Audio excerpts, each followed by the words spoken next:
All right, thanks for staying with us.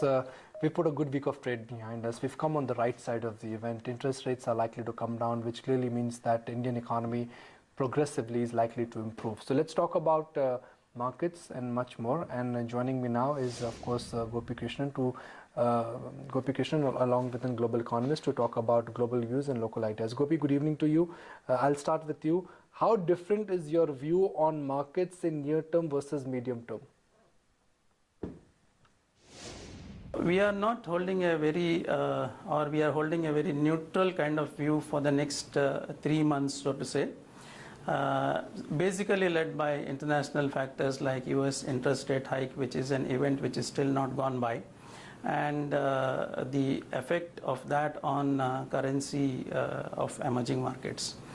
In terms of next to 3 months, we are holding an constructive view, and this volatility we would like to use as an opportunity to invest in.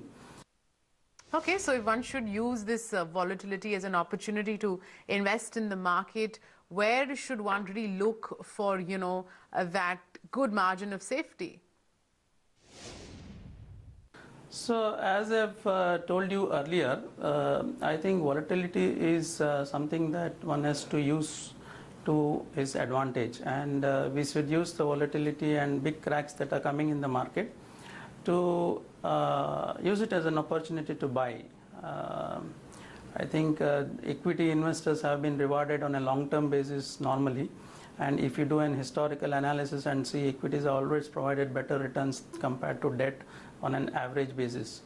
So these are the kind of opportunities that come not too often, and we feel that these are the opportunities that investor has to use to either average his earlier purchases or to start off with his purchases. Simon, let me bring it to you and talk about, the big event and uncertainty, as many would call it, and that's, of course, what the Fed will do next. We've heard Ms. Yellen sort of allude to the fact that the stage, according to her, is set for a liftoff in 2015. What is the signal right now that you believe the Fed is trying to send to the markets? And also, do you expect a rate hike in October? I'm laughing because Janet Yellen has sent a lot of signals. The Fed has sent a lot of signals in the last 2 years. You go back the last 5 years, pretty much every year, the January the 1st, the markets have been pricing in a rate hike from the Fed. That probably holds true pretty much every year over the last 4. So even back in July, pretty much most of the market was expecting the Fed was hiking September. And still they're pushing for a hike this year. The message is you can't necessarily believe what the Fed says and what members say. Yes, they might have their opinions, but ultimately, back in July, they weren't anticipating the effects from China. They have to be looking at the bigger picture, and I think the mistake investors have made has been trying to rely too much on what the Fed has done because they've given such strong forward guidance in the preceding years. My own opinion is that I think now's the time for central banks not to give forward guidance because I think it's leading to more confusion than anything else with the markets. My own opinion is that I don't expect the Fed to hike this year, and I've expected that ever since the start of the year. I haven't seen any Fed tightening, and I'll probably stick to that view now. So, Simon, evidence of firm US consumer spending and rising personal income has given strength to the dollar. What is the outlook for the currency now? If you look at the trade-weighted dollar over the last quarter, it's been slightly firmer. Naturally, it's gained most versus emerging market currencies. The dollar block, also sterling, lost a little ground versus the euro. So overall, I think the outlook is still going to be tough for the dollar. I don't think the sort of no-brainer of like, the Fed's going to tighten, therefore the dollar will rise, is warranted. Nevertheless, I would still see a slightly firmer tone to the dollar just because what we're seeing elsewhere, as in the dollar losing versus emerging market currencies again probably in the fourth quarter, probably losing some ground against sterling because interest rate expectations have been pared back there as well. But I think it's going to be another difficult quarter, and I don't think there are sort of the easy trades in terms of, yes, okay, the Fed's going to tighten, therefore I'm going to by the dollar, I think it's still going to be a quite a difficult fourth quarter that would only see the dollar firmer versus just a handful of major currencies. Gopi, going by your current portfolio construct, how would you advise to make one that strikes a good balance between cyclicals and defensives?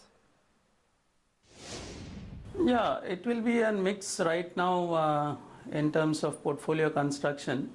So you should have a part of our portfolio which is giving you a good solid growth of say 10-12% in terms of profitability, and within this you have something like an technology, pharma, FMCG, which will give you good stability in terms of your portfolio. But at times like this, you should also use opportunity to buy into good cyclical names, wherein there is history of good corporate governance and business models are good, wherein FIs are, due to some constraints, selling them and bringing the prices down. So I would say that cyclicals should be a part of your portfolio, and you must use opportunities like this to add to cyclicals so that you can benefit over a period of time. Samit, what are you making of the recovery that we're seeing in the US, and also, what is it that you're expecting from the jobs report tomorrow? Naturally, we've seen a good run of jobs data. I would expect another reasonably strong report. I expect the unemployment rate, if anything, to nudge a bit lower. The Fed have sort of been more focused, I think, on the earnings side, and earnings have picked up. And I think that's what they want to see, sort of sustained pickup in earnings and inflation-adjusted earnings, obviously, as well, before they can be sure that they want to hike rates. So naturally, a sort of strong number of the upper sort of 200s would be positive. I don't necessarily think that it is the factor that's going to be the linchpin in terms of whether they hike in October. I think it's more looking forward in terms of earnings and inflation expectations, which are at the lowest for the year on market-based measures, that are going to play stronger into the Fed decision. All right, gentlemen, both of you, Simon and Gopi Krishnan, thanks so much for taking time out for us this evening. Let's keep the market opinion going, though. And in fact, Nikunj caught up with Nilesh of Envision Capital for this episode of Market Makers, where the two really spoke about the opportunity to create wealth in the medium to long term, given the volatility that we are seeing in global markets.